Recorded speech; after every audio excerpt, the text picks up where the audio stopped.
ఆంధ్రప్రదేశ్ రాజధాని అమరావతికి పార్లమెంట్లో శాశ్వత హోదా కల్పిస్తూ బిల్లు ఆమోదం పొందడంపై రాష్ట్ర వ్యాప్తంగా హర్షాతిరేకాలు వ్యక్తమవుతున్నాయి. ముఖ్యంగా విజయవాడ పశ్చిమ నియోజకవర్గంలో ముస్లిం మైనారిటీలు పెద్ద ఎత్తున వేడుకలు నిర్వహించారు. అమరావతికి చట్టబద్ధత రావడంపై హర్షం వ్యక్తం చేస్తూ జగన్మోహన్ రెడ్డి వైఖరిని నేతలు తీవ్రంగా ఎండగట్టారు. ఆంధ్ర రాష్ట్ర రాజధాని అమరావతి అన్ని కులాలు అన్ని మతాలకు చెందిన రాజధాని అమరావతి అని మేము ముందే చెప్పడం జరిగింది. ఈరోజు మనం చూస్తే పార్లమెంట్లో అమరావతికు చట్టబద్ధత తీసుకొని వచ్చే బిల్లు పాస్ అవ్వగానే ఇక్కడ మన కేశినేని శివరాజ్ చిన్ని గారి క్యాంప్ కార్యాలయం వద్ద ఇంతమంది ముస్లింలు ఈరోజు పశ్చిమ నియోజకవర్గ మైనారిటీ సెల్ ఆధ్వర్యంలో ఈ కార్యక్రమం చేపట్టారంటే దీన్ని చూస్తే మనకు అర్థమవుతుంది, అమరావతి అంటే ఒక ప్రాంతానికో కులానికో చెందిన రాజధాని కాదు, ఇది అన్ని మతాలకు చెందిన రాజధాని, అన్ని కులాలకు అన్ని వర్గాలకు అన్ని ప్రాంతాలకు చెందిన రాజధాని అని ఈరోజు ఈ నిదర్శనం ఈ ప్రోగ్రాం. అలాగే అమరావతి ఎప్పుడైతే రాజధానిగా మన ప్రియతమ ముఖ్యమంత్రి నారా చంద్రబాబు నాయుడు గారు గతంలో మన ప్రభుత్వం ఉన్నప్పుడు ప్రకటించి అమరావతిని అభివృద్ధి చేస్తున్న దశలో మళ్ళా మన ప్రభుత్వం పోయి జగన్మోహన్ రెడ్డి ముఖ్యమంత్రిగా వచ్చినప్పుడు ఈ అమరావతిని శ్మశానం అని చేసి నిజంగానే శ్మశానం చేశాడు. అమరావతిని చెరువు అన్నాడు. అమరావతి దేనికి పనికిరాదు, ఇది కృష్ణానదిలో మునిగిపోద్ది అన్నాడు జగన్మోహన్ రెడ్డి.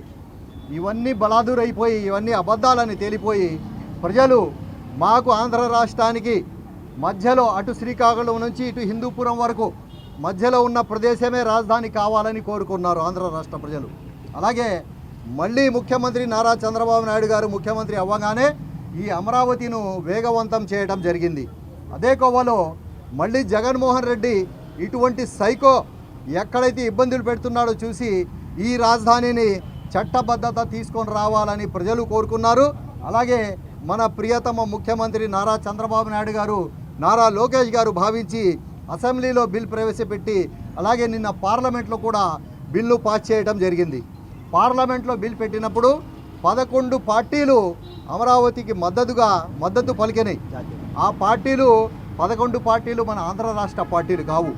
దేశంలో ఉన్న 11 పార్టీలు మద్దతు పలికితే జగన్మోహన్ రెడ్డి దానికి మద్దతు పలక జగన్మోహన్ రెడ్డి పార్టీ వైఎస్ఆర్సీపీ పార్టీ పార్లమెంట్లో మేము ఈ బిల్కి వ్యతిరేకిస్తున్నామని ప్రకటించడం జరిగింది. అంటే ఆంధ్ర రాష్ట్ర అభివృద్ధి చెందకూడదు, ఏ రాష్ట్రం కూడా రాజధానిని బట్టే అభివృద్ధి చెందింది. మీరు తెలంగాణ చూసుకోండి హైదరాబాద్, అలాగే మహారాష్ట్రను చూసుకోండి బాంబే, అలాగే ఎక్కడైనా గుజరాత్ చూసుకోండి అహ్మదాబాద్, ఎక్కడైనా చూసుకోండి ఢిల్లీ, రాజధానిని బట్టి. ఎందుకంటే రాజధాని డెవలప్ అయితేనే అక్కడ ఇండస్ట్రీస్ వస్తాయి, వ్యాపారాలు పెరుగుతాయి. ఒక రాజధాని అంటూ ఉండాలని చంద్రబాబు నాయుడు ఇంత కృషితో చంద్రబాబు నాయుడు గారు ఒక వ్యక్తి కాదు ఒక శక్తి అని ఆయన ఈరోజు నిరూపించారు. ఎందుకంటే ఏకగ్రీవంగా పార్లమెంట్లో బిల్ పాస్ చేయించారు అమరావతికు. అటువంటి నాయకుడు భారతదేశంలోనే ఎక్కడా లేదు. ఒక ప్రాంతీయ నాయకుడు ఏకగ్రీవంగా పార్లమెంట్లో బిల్స్ పాస్ చేసుకోవడం అంటే అది చంద్రబాబు నాయుడు గారికే చెందింది అది. అలాగే ఎన్డీఏ ప్రభుత్వానికి కూడా, అలాగే బీజేపీ పార్టీకు, కాంగ్రెస్ పార్టీకి కూడా మేము ధన్యవాదాలు తెలుపుకుంటాం. ఎందుకంటే కాంగ్రెస్ పార్టీ కూడా బాహటంగా అమరావతిని మద్దతు కలిగింది. మరి జగన్మోహన్ రెడ్డి చెప్తున్నాడు బిల్ పాస్ అయినంత మాత్రాన అమరావతి అభివృద్ధి చెందిద్దా, మళ్ళీ అదే అసెంబ్లీలో పెట్టి మనం బిల్ పెట్టుకోలేమా అంటే ఒక సైకో. రాష్ట్రాన్ని నాశనం చేయాలి. 11 సీట్లు ఇచ్చినా కూడా బుద్ధి రాలేదు. 11 సీట్లకు కూడా నువ్వు పనికిరావని అక్కడ కూర్చోబెట్టినా కూడా బుద్ధి రాకుండా రోజు ఒక సినిమా చూపిస్తాను, రోజు ఏదో చేస్తాను, అది చేస్తాను, ఇది చేస్తాను. వాడి థియేటర్ ఖాళీ చేస్తే 11 మంది సీట్లలో ఉన్నారు థియేటర్లో. మళ్ళీ కొత్త సినిమా వేస్తాడంట. ఇంకేం వేస్తాడు సినిమా? థియేటరే బంద్ అయిపోయింది, అక్కడ వైఎస్ఆర్సీపీ బంద్ అయిపోతుంది, థియేటరే లేదు సినిమా వేస్తానికి. ఇటువంటి సైకోని ఆంధ్ర రాష్ట్ర ప్రజలు తరిమి కొడతారు. మళ్ళీ చెబుతున్నాను, చార్మినార్ దగ్గర అంకుశన్ సినిమాలో రామిరెడ్డిని ఎలా తరిమి కొట్టారో అలాగే జగన్మోహన్ రెడ్డిని అమరావతి రైతులు, అమరావతి ప్రజలు రామిరెడ్డిని తరిమి కొట్టినట్టు తరిమి కొడతారు జగన్మోహన్ రెడ్డిని తెలియజేస్తున్నాను. అలాగే ఈ బిల్లుకు మద్దతు పలికిన ప్రతి పార్లమెంట్ సభ్యులకు, ప్రతి నాయకులకు, అన్ని పార్టీ వాళ్ళకి, అన్ని వర్గాల వాళ్ళకి మేము పశ్చిమ నియోజకవర్గ మైనార్టీ సెల్ తరఫున మేము ధన్యవాదాలు తెలుపుకుంటున్నాము.